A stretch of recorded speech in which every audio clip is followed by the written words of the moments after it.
Sure, I'm kind of responsible for all things it feels like that plug into power at the AFL, including Marvel Stadium. So Yeah. everything from help desk through to application, through to our infrastructure, through to our public cloud, through to our investments in football technology, through to our all the things that make the stadium tick from an electronic point of view. So things that plug into power. So kind of the full gamut of technology for the AFL and Marvel Stadium, including a number of shared services that we offer out to our clubs as well.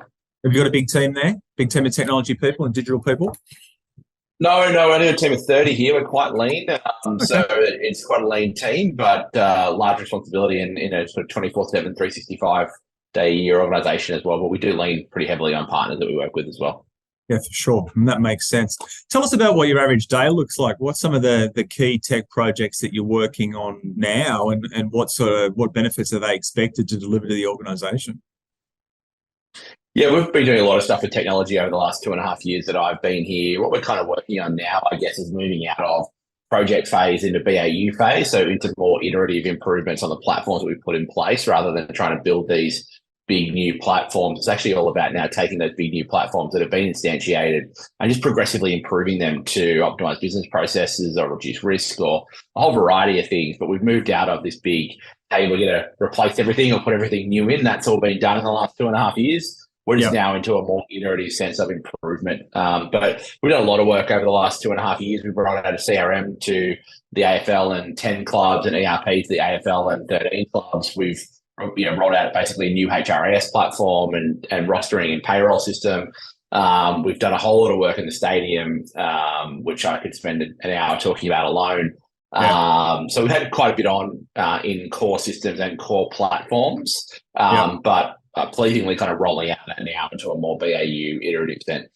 There's a lot of technology products and services available in the market now. It seems as though, the industry, there's a new organization, a new player coming to market with an AI solution, or, I mean, everyone's talking about AI at the moment. There's plenty of stuff to choose from. So the technology's there.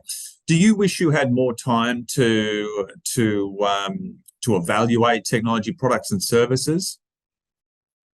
I don't so much think I need more time to do that. I probably need a problem for the solutions that are being positioned. And that's sort of what I was talking to earlier. Like sometimes these are problems that might require a set of maturity that we don't have, or we're well matured past that level of solution. So it's probably more that sense of as we get a little bit more time and a little bit more focus, I think CIOs and CTOs know where they want to go and know what they want to look at as far as the technologies. And so it feels a bit more like this is something that should be more of a push from us to the vendors than a pull from the vendors to us. And I think that's where it's a bit wrong. It's kind of like, well, hey, we've got this new technology. And I'm like, well, great, we're already looking at 3 bits of technology in that place. We've already got 2 of those things. I don't think vendors are going to talk to people whose job it is to make sure they know this stuff and tell them brand new stuff that they've never heard of.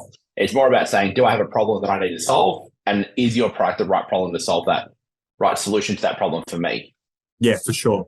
Now, you did mention earlier that you are focusing very much on BAU, but sort of in the next 12 months to 3 years, are there any particular areas where you're going to start really allocating resources, perhaps that you haven't previously?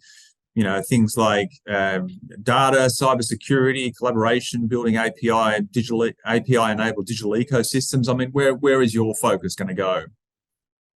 Yeah, we've done a lot of work on that front already. I think like every CIO or CTO, we're looking at what we can do around large language models and AI. I think that's a space that we will make investments in, whether that's about dealing with the media that we create in bulk, whether that's about streamlining business operations by using large language models. All those things are something that I think that more and more we'll be doing